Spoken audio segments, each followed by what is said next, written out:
नमस्कार। स्नातकोत्तर उत्तरार्ध अर्थशास्त्र के प्रश्न पत्र 10C जनांकिकी की प्रथम इकाई के पाठ 9 में आज हम मीडोस का समयबद्ध वृद्धि मॉडल जनसंख्या का पढ़ेंगे। मीडोस का मॉडल माल्थस, रिकार्डो, मिल आदि प्रतिष्ठित स्कूल के अर्थशास्त्रियों से लेकर मिशन, बोल्डिंग, कॉमनर एवं गालब्रेथ आदि आधुनिक काल के अर्थशास्त्रियों ने आर्थिक समृद्धि से पर्यावरण पर हानिकारक प्रभावों के संबंध में अपने विचार या दृष्टिकोण प्रकट किए। 1972 में डोनाल्ड मीडोज के नेतृत्व में MIT के 4 वैज्ञानिकों ने भी इस संदर्भ में अनुसंधान किए, जिसे रोम क्लब ने द लिमिट्स टू ग्रोथ शीर्षक से प्रकाशित किया। रोम क्लब ने 1992 में बियॉन्ड द लिमिट्स शीर्षक से दूसरी रिपोर्ट प्रकाशित की, जिसमें ताज़ा प्रमाणों के आधार पर यह स्पष्ट किया कि कैसे मानव जाति सीमाओं का अतिक्रमण कर चुकी है। इनके अनुसार आर्थिक समृद्धि या इकोनॉमिक ग्रोथ ने मनुष्य की खुशहाली के लिए कुछ नहीं किया है, बल्कि प्राकृतिक संसाधनों या नेचुरल रिसोर्सेज का अंधाधुंध शोषण करके पर्यावरण प्रदूषण एनवायरमेंटल पॉल्यूशन को बढ़ावा दिया है। मनुष्य ने समृद्धि के नाम पर हानिकारक उपयोग पर व्यय खर्च किया है। इससे प्राकृतिक संसाधनों का अपव्यय हुआ है, पर्यावरण प्रदूषित हुआ है और मनुष्य की जीवन की गुणवत्ता या क्वालिटी ऑफ लाइफ प्रभावित हुई है। मनुष्य के इन प्रयासों से सामाजिक आर्थिक समस्याओं को सुलझाने में असफलता प्राप्त हुई है। अतः मीडोज एवं उनके सहयोगियों का सुझाव है कि आर्थिक समृद्धि के उद्देश्य पर पुनः विचार किया जाना चाहिए। मीडोज का मॉडल। मीडोज का विस्तृत कंप्यूटर मॉडल इस धारणा को लेकर चलता है कि निरंतर समृद्धि से अनंत मात्राओं या समस्याओं का जन्म होता है, जो एक सीमित विश्व के लिए उपयुक्त नहीं है। इन धारणाओं को व्यवहारपरक रूप देते हुए एक कठिन मॉडल के रूप में विकसित किया गया, जिसमें व्याख्या समीकरण के रूप में सरलता से नहीं की जा सकती।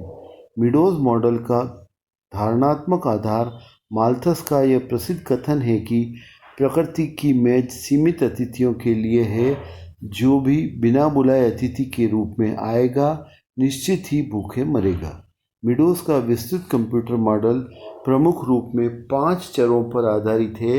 ये 5 चर हैं: जनसंख्या पॉपुलेशन, खाद्यान्न उत्पादन या फ्रूट प्रोडक्शन, औद्योगिक उत्पादन इंडस्ट्रियल प्रोडक्शन, अनवीनीकरण संसाधन या नॉन रिन्यूएबल रिसोर्सेज एवं प्रदूषण पॉल्यूशन।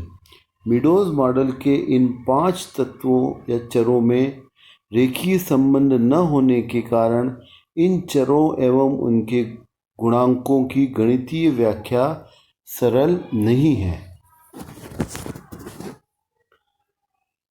मीडोज और उनके सहयोगियों ने कंप्यूटर के द्वारा की जो गणना की और अध्ययन किया, उसके जो निष्कर्ष प्राप्त किए, उसमें से कुछ प्रमुख निष्कर्ष इस प्रकार हैं। पहला, जनसंख्या वृद्धि का खाद्यान्न उत्पादन के साथ धनात्मक संबंध है। दूसरा निष्कर्ष था, प्रदूषण का औद्योगिक उत्पादन के साथ धनात्मक संबंध है, यानी कि प्रदूषण औद्योगिक उत्पादन बढ़ने के साथ में प्रदूषण बढ़ता है। इसी प्रकार पहला निष्कर्ष ये बताता है कि जनसंख्या वृद्धि के साथ खाद्यान्न उत्पादन भी बढ़ता है। और तीसरा था, खाद्यान्न उत्पादन का प्रदूषण के साथ ऋणात्मक संबंध है, यानी कि प्रदूषण उत्पादन और खाद्यान्न उत्पादन में ऋणात्मक संबंध का मतलब खाद्यान्न उत्पादन बढ़ता है तो प्रदूषण घटता है। मीडोज मॉडल में जनसंख्या, औद्योगिक उत्पादन, कृषि उत्पादन की वृद्धि दरों एवं तकनीकी प्रगति की दरों के संबंध में उपलब्ध समंकों के आधार पर कुछ भविष्यवाणियां की गई।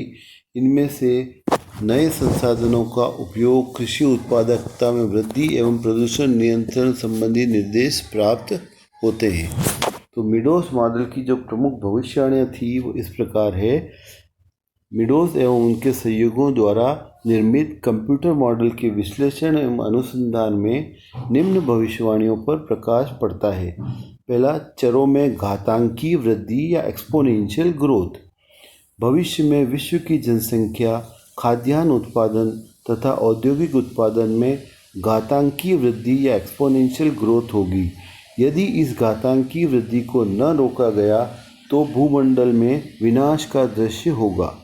दूसरा, अनवीनीकरण साधनों पर नियंत्रण। भविष्य में नवीनीकरण एवं अनवीनीकरण संसाधनों का भंडार प्रभावित होगा। इसमें तांबा, सीसा, पारा, सोना, चांदी, टिन, जिंक, लोहा एवं प्राकृतिक गैस व पेट्रोलियम के भंडार समाप्त हो जाएंगे। अतः इन संसाधनों का विदोहन या शोषण विवेकपूर्ण ढंग से किया जाए। इसी प्रकार तीसरी भविष्यवाणी, पृथ्वी पर दबाव। विश्व जनसंख्या में कृषि योग्य भूमि, अनवीनीकरण संसाधनों की मात्रा का दोहन अपनी चरम सीमा पर पहुंच जाएगा और जनसंख्या में अत्यधिक वृद्धि से पृथ्वी का पारिस्थितिक संतुलन बिगड़ जाएगा। पृथ्वी पर क्षमता से अधिक दबाव पड़ने से भूमंडल पर जीवन समाप्त हो जाएगा। चौथी भविष्यवाणी, तकनीकी प्रगति। भविष्य में तकनीकी प्रगति के स्रोतों को अनंत काल तक नहीं बढ़ाया जा सकता, अतः भावी वृद्धि को सावधानीपूर्वक सीमाबद्ध किया जाना जाए, अन्यथा आने वाली 50 अथवा 100 वर्ष विनाश के होंगे। तथा पांचवी भविष्यवाणी थी, वैश्विक संतुलन को स्थिर रखना। विश्व अर्थव्यवस्था में औद्योगिक उत्पादन पर रोक लगाकर जनसंख्या वृद्धि दर एवं प्रदूषण स्तर पर शून्य वृद्धि के साथ वैश्विक संतुलन को स्थिर बनाए रखा जा सकता है। इन उपायों में जनसंख्या वृद्धि एवं आर्थिक समृद्धि से उत्पादन असंतुलन, अन्य विनाश को समय से पहले रोका जा सकता है। मीडोस एवं उनके सहयोगियों ने अपने सीमाबद्ध मॉडल का विभिन्न चरों के माध्यम से पारस्परिक प्रभाव के अनुरूप विश्लेषण किया। इस मॉडल में जो प्रमुख आलोचनाएं सामने आई वो इस प्रकार है। पहली आलोचना, जनसंख्या वृद्धि। मीडोस मॉडल ये भविष्यवाणी करता है कि जनसंख्या घातांकी दर से बढ़ेगी, जबकि वर्ष 2000 तक विश्व की जनसंख्या लगभग 7 बिलियन हो जाएगी। यदि जन्म दर को नियंत्रण न किया गया और मृत्यु दर में लगातार कमी होती रही तो जनसंख्या वर्ष 2030 तक बढ़कर 14.4 बिलियन हो जाएगी। किंतु व्यवहार में मीडोस का पूर्वानुमान सही नहीं निकला और ये ज्ञात है कि वर्ष 2000 तक विश्व की जनसंख्या लगभग 6 बिलियन ही रही। इसी प्रकार दूसरी आलोचना, स्थिर आरक्षित सूचक या स्टैटिक रिजर्व इंडेक्स। मीडोस मॉडल स्थिर आरक्षित सूचक का प्रयोग करता है जो वर्तमान उपभोग का वर्तमान आरक्षित संसाधनों से अनुपात है। वर्तमान आरक्षित संसाधन जाने पहचाने संसाधन हैं जो कम लागत में प्राप्त किए जाते हैं।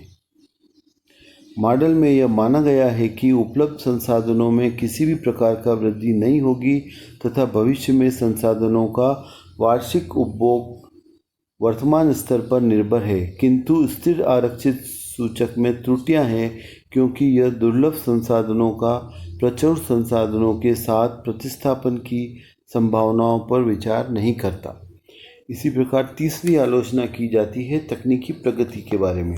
मीडोस मॉडल तकनीकी प्रगति के योगदान की अवहेलना करता है। यह संसाधनों के पुनर्निर्माण एवं पुनः उपयोग करने की तकनीक को प्रगति की पूर्ण अवहेलना करता है, जबकि व्यवहार में निरंतर शोधों से तकनीकी प्रगति के कारण नवीन संसाधनों का विकास एवं महत्वपूर्ण उपयोग आदान है।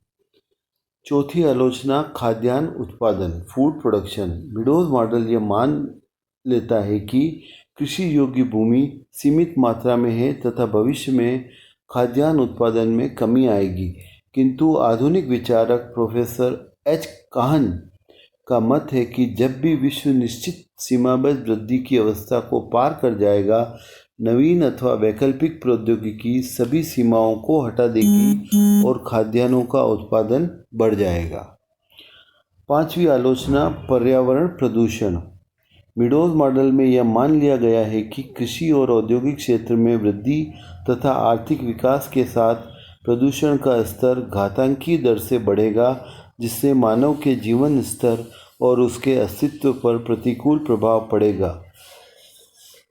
इसमें कोई संदेह नहीं कि पर्यावरण प्रदूषण आधुनिक युग की एक गंभीर समस्या है। फिर भी विकसित एवं अविकसित देशों में इसे जनता एवं राज्य स्तर का अभियान चलाकर नियंत्रित किया जा सकता है। इसी प्रकार छठी आलोचना, शून्य वृद्धि दर।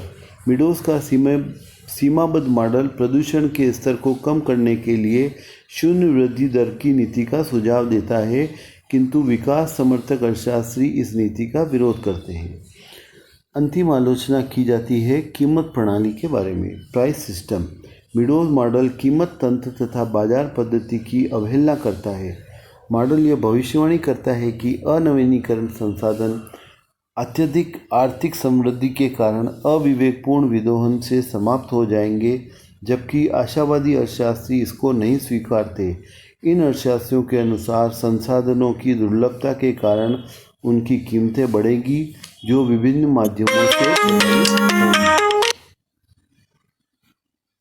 अंत में हम यह कह सकते हैं कि मीडोज का सीमाबद्ध वृद्धि मॉडल प्रतिष्ठित अर्थशास्त्रियों थॉमस रॉबर्ट माल्थस के प्रसिद्ध जनसंख्या सिद्धांत का कंप्यूटर आधारित विश्लेषण एवं विस्तार है, जिसके पक्ष एवं विपक्ष में अनेक तर्क दिए जा सकते हैं। धन्यवाद।